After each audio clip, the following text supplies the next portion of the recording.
Fala pessoal, beleza? Aqui é o professor Ronaldo novamente com vocês. Vamos agora à nossa terceira aula do nosso curso de Laboratório de Organização de Computadores. Nessa aula nós vamos falar como criar subrrotinas no microcontrolador PIC. Vamos falar também sobre paginação no PIC e sobre acesso aos bancos de memória RAM no PIC, ok? Então vamos à nossa aula. Vamos então começar a nossa terceira aula de programação PIC. Nessa aula nós iremos falar sobre subrrotinas, paginação e banqueamento.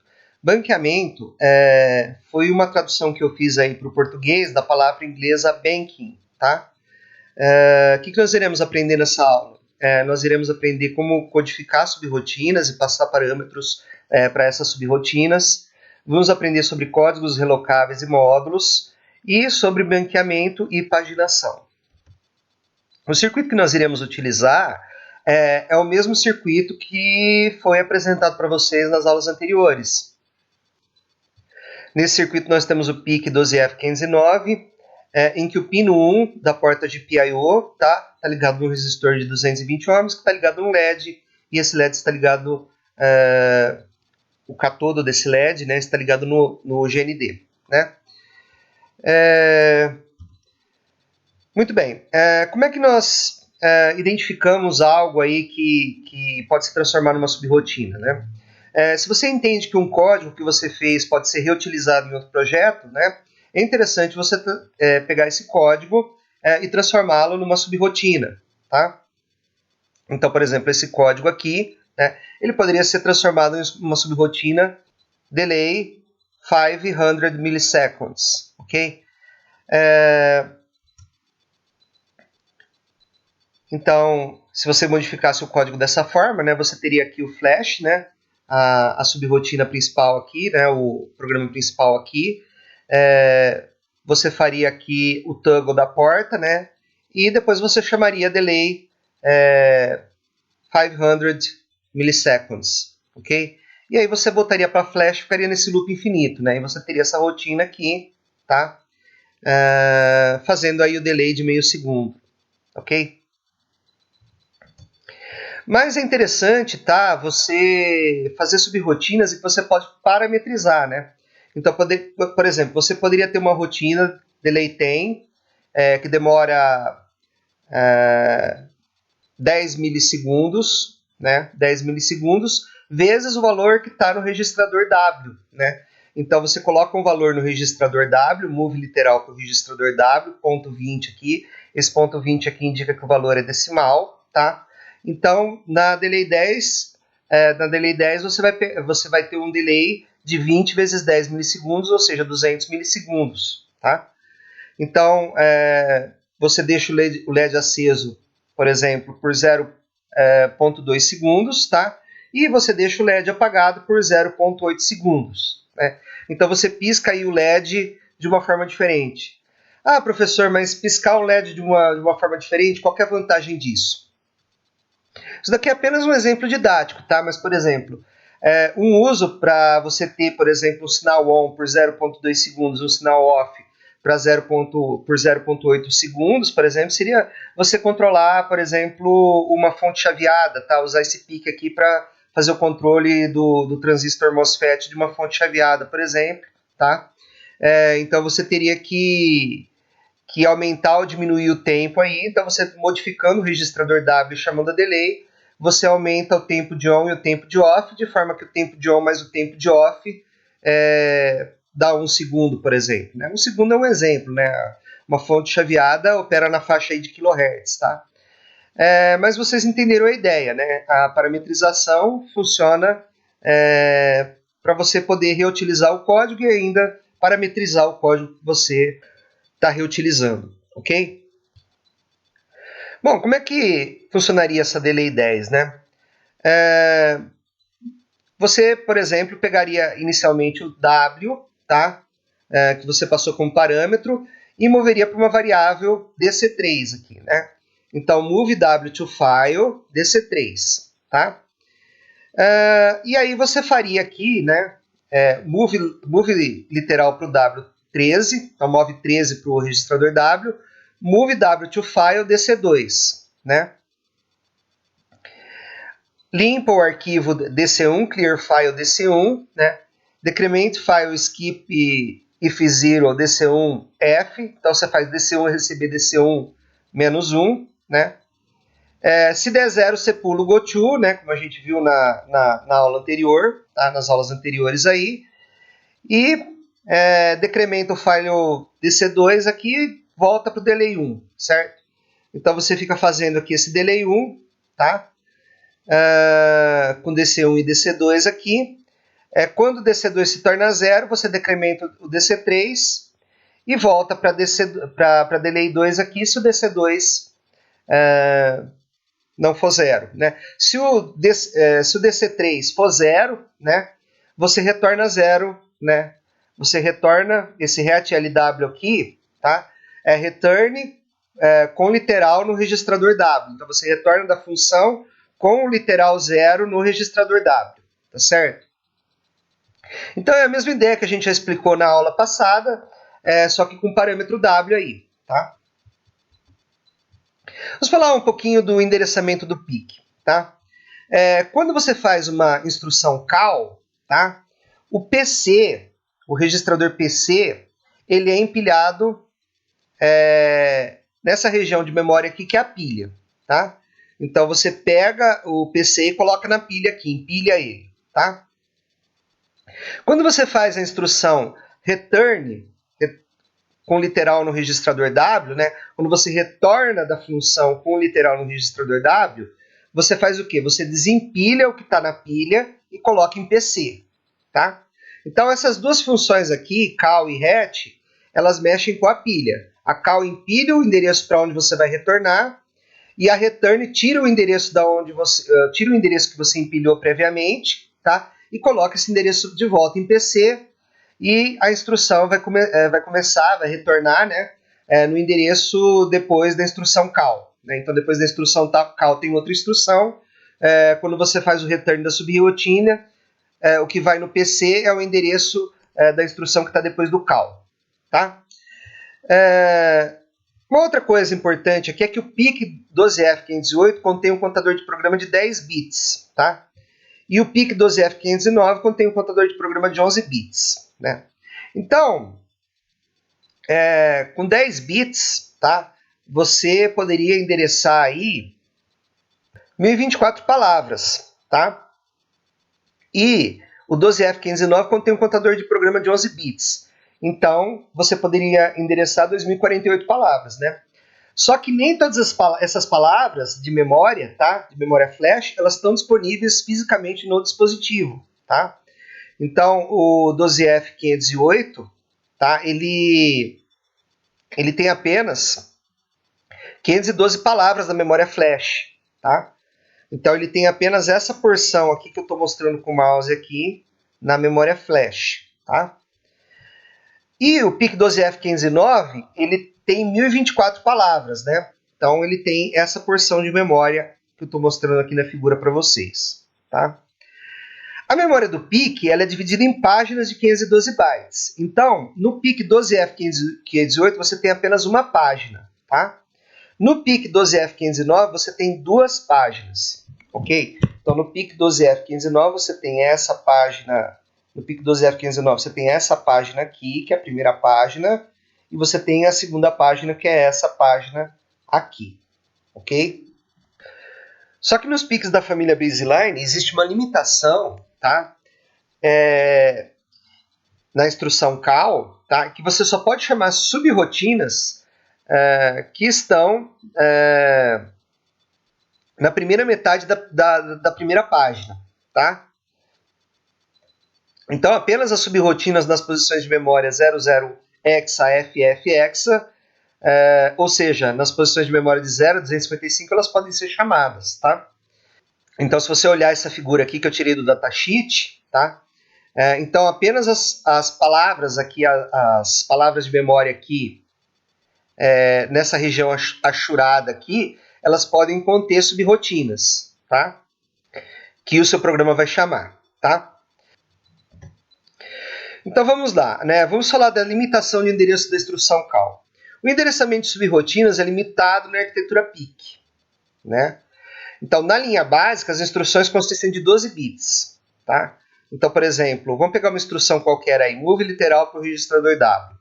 O opcode da move literal para o registrador W é 1100. Esse é o opcode da move literal para o registrador W. E aí você tem uma constante que você vai mover para o registrador W. Tá? Como o registrador W tem 8 bits, tá? Essa constante também vai ter 8 bits. Né? Então, essa constante ela pode variar de valores de 0 a 2 elevado à oitava, porque são 8 bits, menos 1. Tá? Então, de 0 a 255, você tem 256 valores possíveis que você pode colocar no registrador W. Tá? Mas o que acontece, né? Nem todos os opcodes têm o mesmo tamanho. Então, por exemplo, o opcode para GoTo é 101. Né? Então, se o opcode é 101, sobra 9, né, 9 bits aqui para a constante de endereço. Então, a constante de endereço, ou seja, o endereço para onde você vai pular no seu código, ele tem 9 bits. Então, com 9 bits, você pode endereçar 2 elevado à nona, ou seja, 512 palavras de memória. Né? Então, de 0 a 511. Tá? Bom, então, com o endereço da instrução GoTo possuindo 9 bits, tá, você pode desviar, né, para qualquer uma das posições de memória de 0 até 2 elevado à nona, que dá 512. Então você pode desviar para qualquer uma dessas posições de 0 a 511 bytes da memória. Então qualquer uma das posições da sua página de memória pode ser acessada a partir da instrução GoTo, já que o PIC 12F508 possui 512 palavras de memória flash. Né? Então qualquer uma dessas instruções, né, dessas 512 instruções aí, você pode acessar, né, via instrução GoTo. Tá? Então a instrução GoTo pode especificar qualquer uma dessas 512 palavras. Né? Então a instrução GoTo pode pular para qualquer uma para qualquer posição de memória. Tá? Qualquer uma dessas palavras aí pode ser acessada pela instrução GoTo. Todavia, o opcode para a instrução CAL é 1001, ou seja, a sua instrução CAL, o opcode dela tem 4 bits. Então, sobram 8 bits para especificar o endereço da subrotina que você vai chamar. Tá? E com 8 bits, você pode endereçar de 0 a 255 posições. Então, a sua rotina que você vai chamar, ela tem que ficar em endereço de 0 a 255, ou seja, ela tem que ficar no topo da memória, como eu mostrei para vocês aqui, né? Aqui, né? Ou seja, a rotina que você vai chamar, né? Ela tem que estar nessa região de memória aqui, de 0 a 255 no PIC 12F508, tá? Então, o PIC 12F508 tem uma única página, essa página tem 512 palavras, tá? Apenas as 256 primeiras palavras aqui podem ter subrotinas nelas, né? Ok? Então, na linha base do PIC, não é possível chamar uma subrotina que não esteja nas primeiras 256 posições de memória de qualquer página de memória de programa, né? E na linha básica do PIC, a memória é dividida em páginas de 512 bytes. No PIC 12F508 há uma só página e no PIC 12F509 há 2 páginas, tá? Como a gente já falou. Nessa linha básica, o GoTo pode ir para qualquer posição dentro dessa página. Porém, a instrução CAL só pode chamar subrotinas que estejam nos primeiros 256 bytes de memória. Então, como é que você resolve esse problema? Já que o GoTo pode ir para qualquer posição e o CAL, né, só pode chamar subrotinas que estejam nos primeiros 256 bytes da memória, tá? Você tem que fazer... Existem 2 soluções aí, tá? Você pode rearranjar o código, né, colocando as subrotinas antes do main, tá? E você tem uma outra solução aqui, tá, que é criar um vetor de subrotinas. Então vamos lá. Você vai chamar a delay 10. Delay 10 é um rótulo. Tá? O montador, quando ele vê um rótulo, ele transforma esse rótulo num endereço de memória. Então, delay 10, tá? Se vocês olharem aqui o slide anterior, o delay 10 ele é um endereço, e esse endereço ele tem ele tem 8 bits no máximo, tá? Tem 8 bits no máximo, porque ele está no topo da memória, está no topo da página, tá? Então, o delay 10, ele tem um valor entre 0 e 255, tá? Maior ou igual a 0 e menor ou igual a 255, tá? Por quê? Porque ele está no topo aqui, né? Aqui essa diretiva code especifica que os endereços são numerados daqui para frente a partir de 000. Então, é de se supor que esse endereço aqui tem um valor baixo, tá? Muito bem.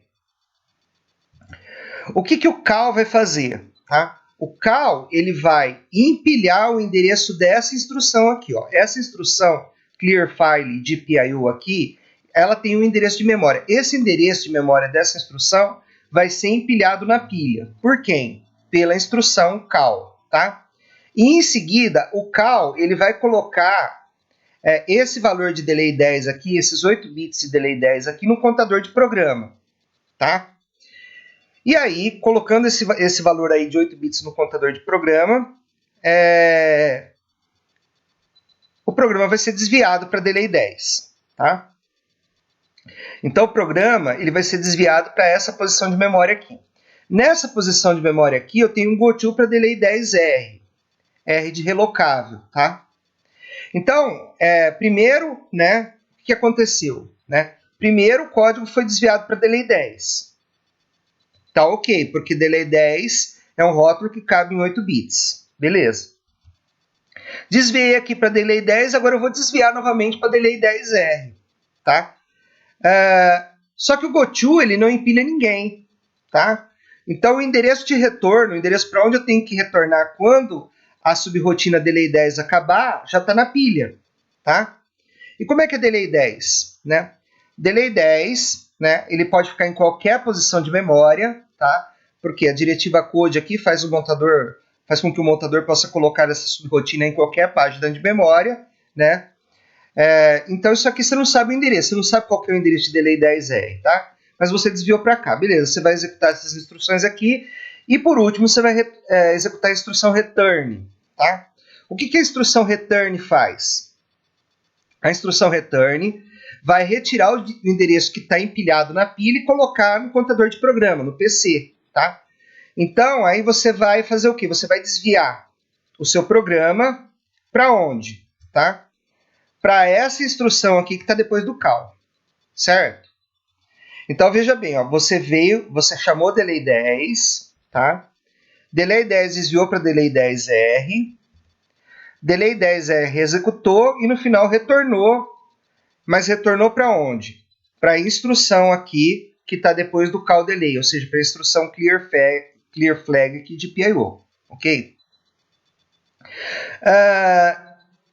Agora, vamos lá. E se você chamasse, né, se você desse um call, por exemplo, em delay 10R, né, aí você já não teria garantia de funcionamento, porque o endereço delay 10R, veja, delay 10R é um rótulo, tá? Esse rótulo tem um endereço. O endereço delay 10R pode ter mais que 8 bits.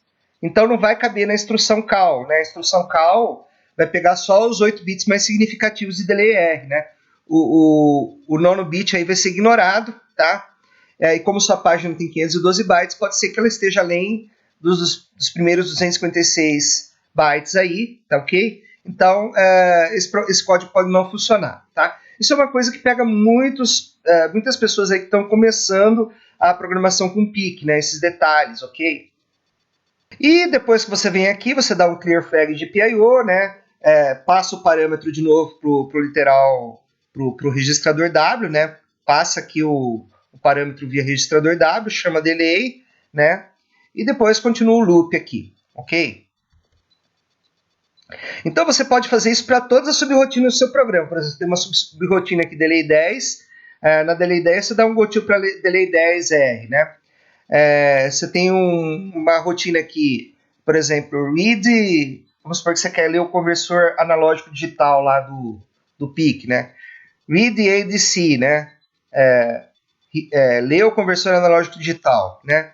Go to read ADC R. Aí o read ADC R está em outro lugar da memória, tá certo, pessoal? Então é assim que funciona, tá?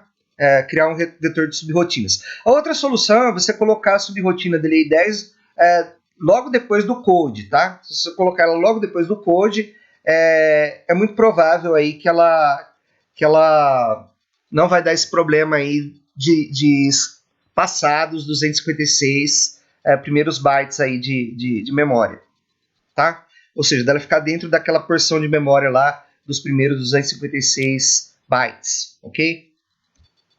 Então, recapitulando, quando você faz call delay 10, você empilha o endereço dessa instrução aqui na pilha e desvia, tá, para essa posição de memória aqui. Essa posição de memória aqui tem uma instrução que é goto, que te manda para delay 10R. Delay 10R é essa posição de memória aqui que pode estar em qualquer lugar da memória. Esse código aqui vai ser executado e aí você vai ter a instrução return com literal no registrador W0. Então, você vai colocar 0 no registrador W e a instrução return ela vai fazer o quê? Desempilhar o endereço de retorno que está na pilha, tá? E desviar para aquele endereço, né? Qual o endereço? O endereço que vem depois da instrução call, ou seja, o endereço dessa instrução aqui, tá? Bom, então o PIC12F508 ele tem 512 palavras de memória de programa e o PIC12F509 tem 1024, né? Mas se você tem na instrução goto 9 bits, tá? Como é que você faz para acessar depois da posição 511, né? Ou seja, da posição 512 até a posição 1024, como é que você vai acessar essas instruções, tá? No registrador de status, a gente tem um bit chamado PA0, tá? Então, o seu contador de programa tem 10 bits no PIC12F508. Desses bits, 9 bits são fornecidos pela instrução goto, tá? E o 10º bit é fornecido por PA0, né? Bom, isso também é verdadeiro para a instrução call, porém o 8º bit para a instrução call no contador de programa será sempre 0, ok? E os demais bits, professor? Bom, você tem esse bit aqui, ó, GPWF. O que significa esse bit aqui? General Purpose Wake Up Flag, tá? Então, se, por exemplo, seu processador está dormindo, ele está no modo sleep, tá? E você recebe um sinal na porta GPIO, seu processador acorda, tá? E esse flag aqui, do bit 7, é setado porque o processador acordou. A gente vai falar um pouquinho mais sobre esse flag aqui quando a gente for falar do Watchdog Timer, tá? Temporizador Watchdog. Esse bit aqui, TO, é o bit de timeout, tá? É quando o seu contador ele estoura a contagem, tá? Esse bit aqui é o bit de power down, tá? Então, quando o seu processador vai para o modo sleep, tá? Esse bit aqui é ativado. Esse bit aqui é o bit 0, tá? Quando a operação da ULA dá 0, esse bit é ativado. Esse bit aqui é digit carry. Quando acontece um carry do terceiro para o quarto bit, né, supondo que seus bits são numerados de 0 até 7, né, quando você tem um carry do terceiro para o quarto bit, esse flag aqui ele é ativado, tá? E esse aqui é um bit de carry, tá? Quando, por exemplo, sua soma ultrapassa 8 bits, você seta esse bit aqui, o bit de carry, tá? Vamos falar sobre esses bits em outras aulas aí, ok? Bom, então com essa figura aqui, que eu retirei do datasheet do PIC12F508, tá? Fica mais fácil entender o que eu falei no slide anterior, né? Então, por exemplo, na instrução goto, tá? A instrução goto, ela vai ter 9 bits, né? Do bit 0 até o bit 8 aqui você tem 9 bits, tá? Que vem da instrução. Então aqui, ó, vem da palavra da instrução. Então a palavra da instrução vai conter esses bits de 0 até 8 aqui. O 9º bit para a instrução goto, ela vai vir do status register, do PA0, tá? Isso para a instrução goto. E para a instrução call, como é que funciona? Bom, os 8 bits, tá, de 0 até 7 vão vir da instrução de máquina, tá? Da instrução de máquina qual? Call. Da instrução call, tá? Então esses bits de 0 a 7 vêm da instrução call. Esse 8º bit é sempre 0, então ele é resetado para ser 0. E o 9º bit vem do PA0. O 9º bit é o PA0, tá? Ele vem do status register aí, tá certo? Então com isso fica mais fácil você entender o que foi falado no slide anterior. Então se o bit PA não for modificado, a instrução call ou goto irá para uma instrução da página que você está, da página atual, tá? Se você quiser chamar uma rotina, né, ou desviar para uma posição de memória, né, com GoTo aí, né, que não esteja na página atual, você tem que setar o bit PA0. Tá? Por default, PA0 ele inicia com 0. Tá? E para microprocessadores com 2048 bytes da memória, né, como o 16F59, né, além do PA0 você vai ter o PA1. Então, né, por exemplo, para acessar a memória de programa de 0 a 511, você vai usar PA1, PA0 igual a 00. Para acessar a posição de memória de 512 a 1023, você vai usar PA1, 0 e PA0, 1. E assim por diante, tá? Então, como suas instruções são limitadas aí, né, a sua instrução GoTo ela é limitada ao endereço de 9 bits e o seu call é limitado ao endereço de 8 bits, tá? Você tem que especificar aqui a página para onde você vai fazer o seu desvio, tá? Caso contrário, ele vai desviar para algum endereço aí na página atual, tá? Então, muitas vezes, seu programa não funciona por causa desse tipo de detalhe, tá? Mas aí você pergunta assim, Mama, como é que eu vou saber em qual página o link editor ele colocou o meu código, tá? Então, se seu programa inclui múltiplas seções de código, você não sabe de antemão onde o linker irá colocar essas seções na memória, tá? Então, a solução é usar uma diretiva do montador chamada diretiva PageCell, tá? Esse PageCell vai instruir o assembler e o linker, tá, para gerar um código para selecionar a página correta para o dado endereço do programa que você está manipulando, tá? Então, por exemplo, PageCell Start. Tá? O que faz PageCell Start? Veja, PageCell não é uma instrução, é uma diretiva do montador. O que essa diretiva vai fazer? Ela vai identificar, primeiro, né, onde que o linker colocou o símbolo Start. Tá? Então, o linker vai ver, bom, coloquei o Start na posição 03 da memória. A posição 03 da memória precisa que o bit PA fique com 0. Tá? Então, ele vai dar um clear bit file, né? Limpa o bit PA no registrador de status, tá? E em seguida dá GoTo Start. Então, esse PageCell aqui não vai aparecer no código que o montador vai montar, porque ele não é uma instrução, ele é uma diretiva. É uma diretiva que gera uma instrução, tá? Então aqui você tem, ó, delay 10, né, PageCell delay 10R. Delay 10R é um código relocável, ele pode estar em qualquer posição de memória. Então para você setar os bits corretos no registrador de status, tá, você tem que colocar antes da instrução GoTo delay 10R o PageCell delay 10R. O que o delay 10R vai fazer? Vamos supor que o delay 10 aqui, tá, ele esteja na página 3, né? E você esteja usando o PIC, por exemplo, 16F59. Então ele vai colocar, né, o PA0 e o PA1, ambos valendo 1. Tá? Então ele vai dar 7-bit file PA0, 7-bit file PA1, né, no file aí que é o status. Tá? Então esse PageCell aqui vai gerar duas instruções em assembly aí para vocês. Tá? O interessante de você utilizar a PageCell é que você não precisa de antemão saber quais bits do registrador de status, né, se é o PA0, se é o PA1, se é o PA2, quais bits desse daí tem que ser setados e resetados. O PageCell faz isso automaticamente para você, tá? Então, antes de chamar uma subrotina, você vai colocar o PageCell aqui, né? Então, PageCell aqui, delay 10, tá? E como você já selecionou a página aqui para a sua chamada, tá? Você não precisa usar o PageCell novamente aqui na segunda chamada. Mas se você colocar outro PageCell aqui, delay 10 aqui, não tem problema nenhum, você pode fazer isso, tá? Uma limitação semelhante àquela existente para a memória de programas, né? Lembrando, né? O PIC ele segue a arquitetura Harvard, ele tem duas memórias, uma memória flash para programas e uma memória RAM para dados, tá? Então ele tem memórias separadas aí para programa e para dados. Então, a mesma limitação que você tem para a memória de programa, você tem para a memória de dados, tá? Então, na arquitetura base, você tem apenas 5 bits alocados para o endereçamento de registradores. Tá?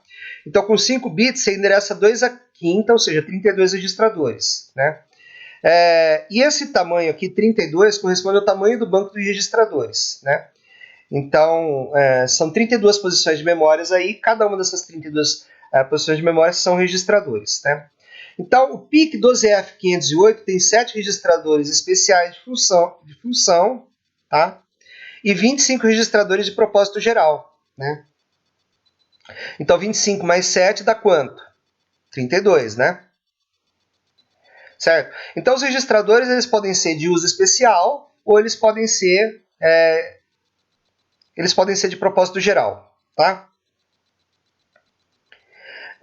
No PIC 12F508, esses registradores eles estão arranjados em um único banco. Então, vamos dar uma olhadinha aqui na figura, né?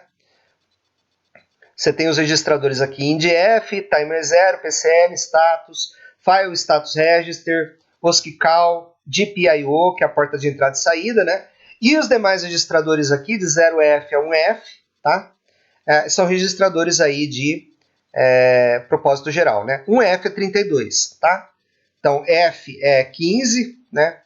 Então, de 0 até F você tem 16 posições. De 0 até 1F você tem 32 posições, o dobro, né? Então, já o PIC 12F509 tem 41 registradores de propósito geral, né? E 7 registradores especiais de função. Então, ele tem 48 registradores no total, e esses registradores não vão caber em um único banco, né?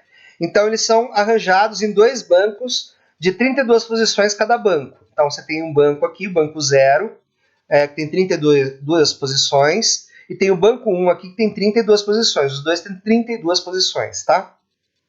Isso no PIC 12F509. No 12F508 você só tem um banco.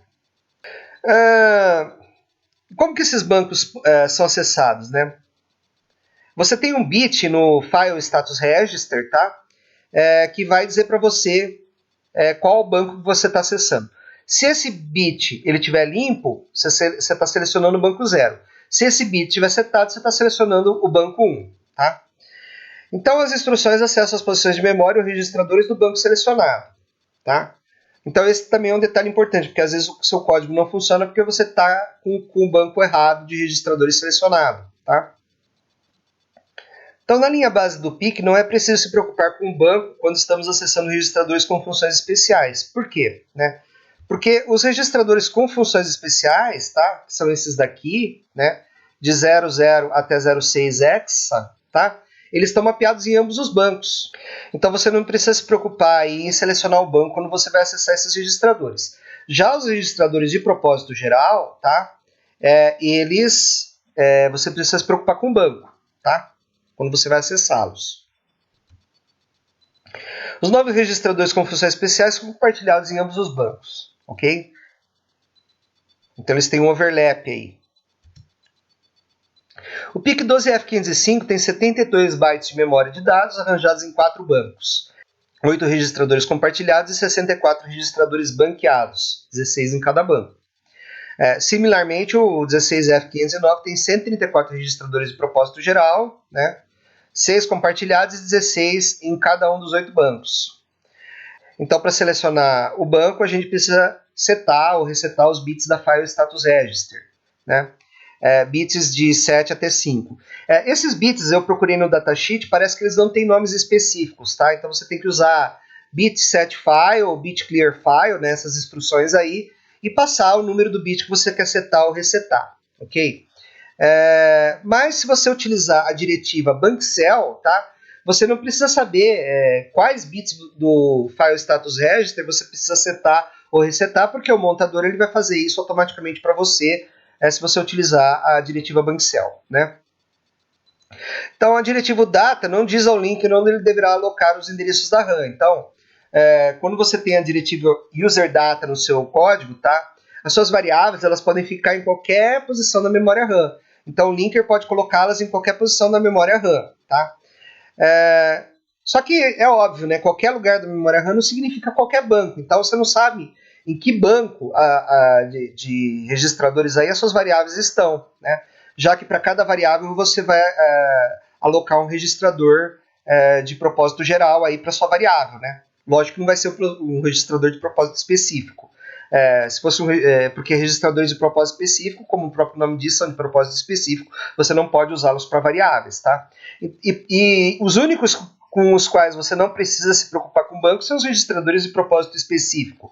Então, se suas variáveis são alocadas em registradores de propósito geral, você precisa saber em que bancos essas variáveis estão, né? Então, como é que você vai fazer aí, né? Você tem que setar os bits corretos no file status register para você poder acessar a sua variável corretamente, tá? Então, a diretiva bankcell, assim como a pagecell, ativa os bancos corretos, né, via instruções aí bitsetFile e bitclearFile, para você acessar corretamente essas variáveis, tá? Para você acessar corretamente as variáveis do seu programa, né? Então, por exemplo, né, na subrotina delay10R, né, você tem que dar um bankcell DC3 aqui. Com um bankcell DC3 aqui, o seu montador vai gerar instruções específicas para você acessar o banco de memória onde está a variável DC3, tá? A mesma coisa você poderia fazer aqui para acessar DC2, tá? Mas se elas estão em uma única seção de dados aqui, você só precisa da bankcell uma vez, tá? Você só precisa de uma diretiva bankcell aqui. É lógico, né, que se você colocar mais bankcells, né, se você colocar bankcell aqui e você colocar um bankcell antes de DC2 aqui, isso não vai ter problema nenhum, tá? Isso não vai afetar aí o seu código, apenas ele vai ficar maior, tá? Bom, então nessa parte da aula nós vamos falar sobre o código relocável, né? Como é que você faz um projeto aí utilizando múltiplos arquivos, tá? Se você tem uma variável, por exemplo, que você vai utilizar em vários arquivos, tá?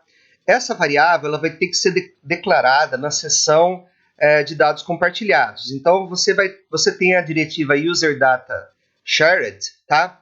Para essa finalidade, ou seja, para você declarar variáveis que são compartilhadas, né?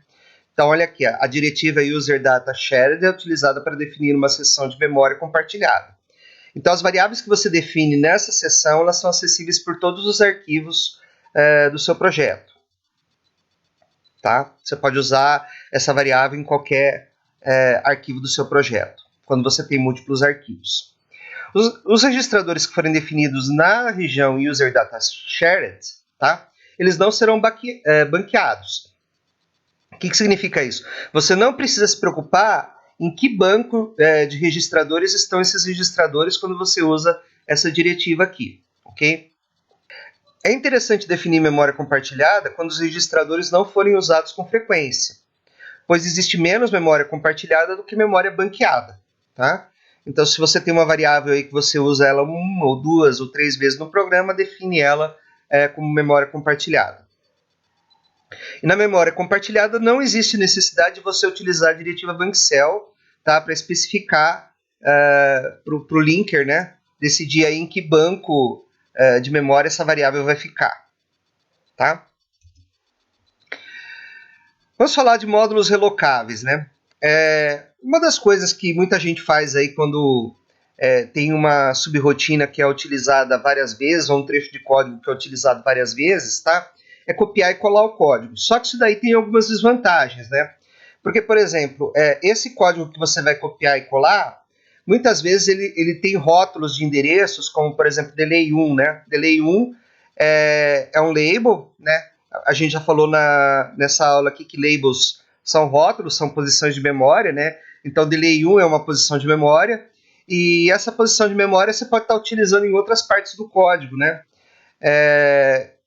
Então, você vai ter aí um erro, né? Você vai dizer que esse rótulo foi definido mais de uma vez, tá? Então, isso é uma desvantagem.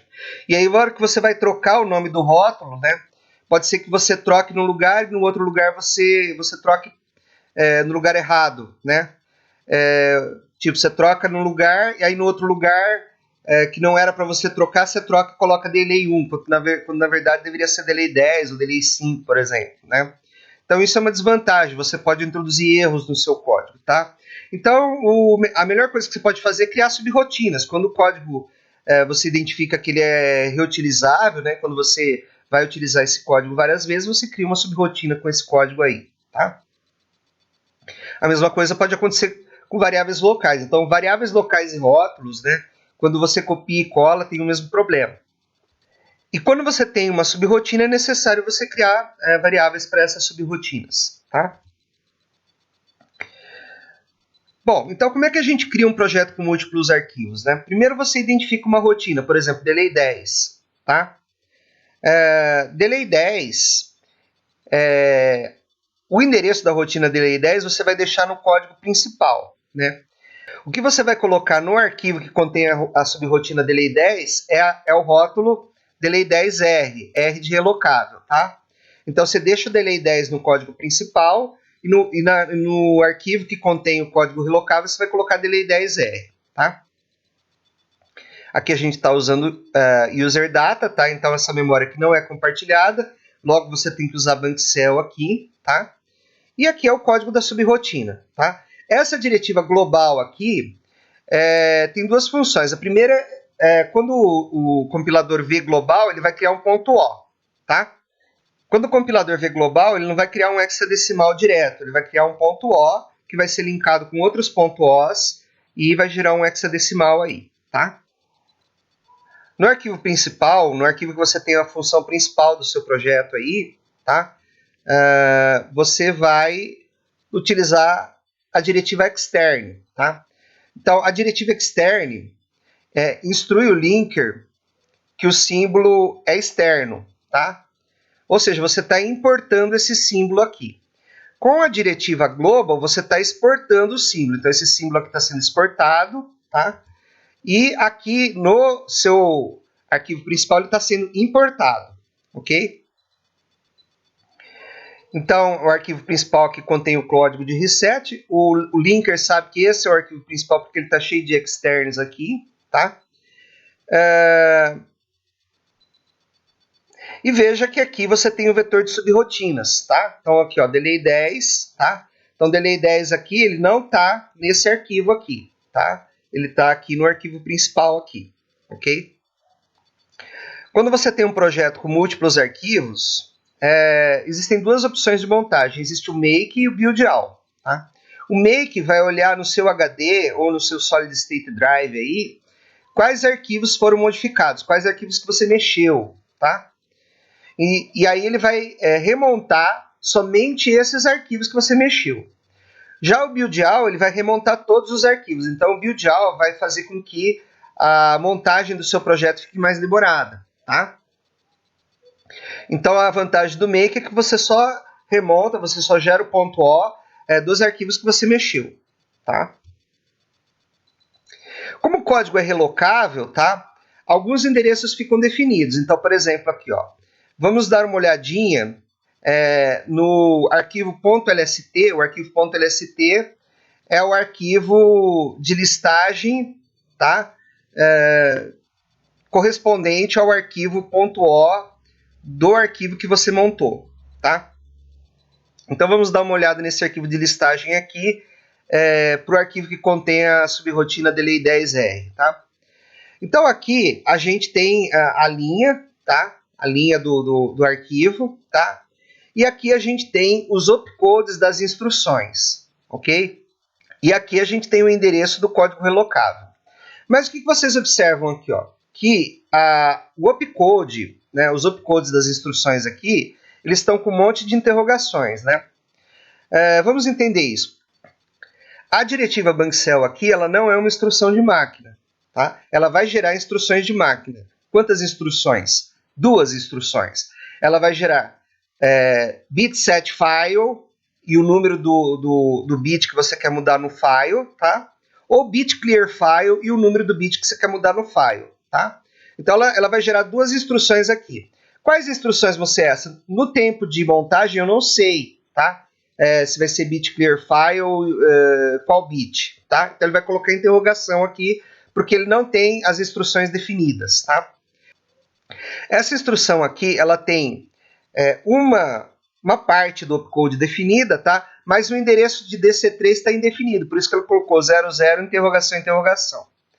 Essa instrução aqui, move literal para o registrador W, 13, ela está completamente definida, porque ela não tem endereço nenhum, porque 13 é uma constante. Então aqui ele já colocou aqui para você, ó, 0C, 0D, tá? Então, essa instrução aqui em hexadecimal, né, é 0C, 0D, tá? Ela está completamente definida, porque ela não tem endereços, tá? Já essa daqui não, ó, move W to file, DC2, tá? Move W to file, o opcode do move W to file está definido. Mas o DC2, que é o endereço para onde eu vou mover o meu W, tá? está indefinido. Então, portanto, aqui 00, interrogação, interrogação. Tá certo? Então, todas as instruções que têm endereços indefinidos, elas vão ter interrogações aqui no arquivo de listagem, tá? E no ponto obj, e no ponto O aí, tá? E aí, quando o linker pegar esse ponto O e montar o ponto X final, essas interrogações aqui vão ter valores definidos, tá? Porque isso daí vai ser definido pelo linker para compor o ponto X aí, que é o arquivo final da montagem de todos os arquivos assembly aí do seu projeto, ok? Então aqui nós temos o código principal, tá? Que vai ficar em um dos arquivos aí, tá? Que eu vou mostrar daqui a pouco. E é assim que você cria um arquivo com múltiplos projetos, ok? Então agora eu vou mostrar para vocês aí como é que a gente cria esse projeto com múltiplos arquivos aí no MPLAB, tá? E depois nós vamos fazer uma simulação aí no Proteus mostrando esse código funcionando, tá ok? Bom, então eu estou aqui com os dois arquivos aqui da aula de hoje, né? Esse arquivo aqui é o código principal aqui, ok? Aqui nós temos o user data shared, que vai colocar essa variável aqui numa região de memória compartilhada, tá? A gente tem aqui o pagecell, né? O pagecell aqui também, tá? E o código principal. A minha rotina delay 10, ela vai ficar no arquivo separado, tá? Então o que eu vou fazer agora? Eu vou iniciar o MPLAB, tá?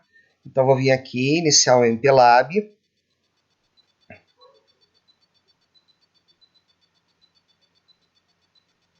Vou fechar essas duas janelas aqui.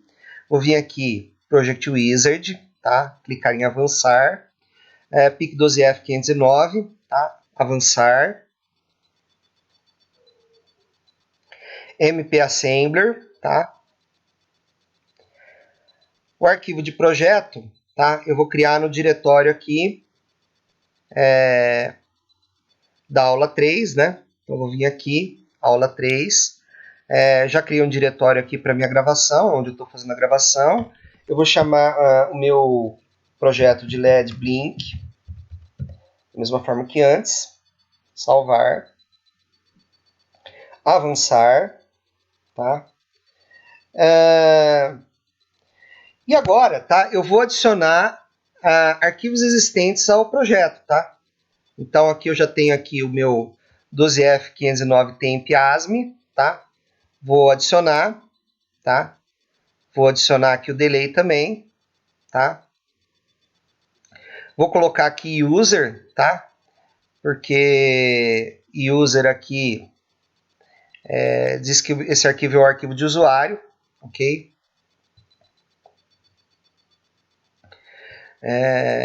Não vou copiar porque os arquivos já estão no diretório, tá? Vou clicar em avançar, concluir aqui, tá? E vou aqui rodar o meu build, tá? Então, project build all aqui. Build succeeded, tá? Então, ok, né? Veja que se eu modificar qualquer coisa aqui, tá? Eu vou mostrar para vocês aqui, né? Por exemplo, vou colocar uns espaços a mais aqui e vou salvar, certo? E agora eu vou no diretório aqui, tá? E vou clicar nesse delay 10 aqui, né? Vocês podem ver que como eu coloquei user, tá? Ele não copiou, ele não fez cópia, tá? Bom, então vamos abrir aqui o nosso projeto no Proteus, tá?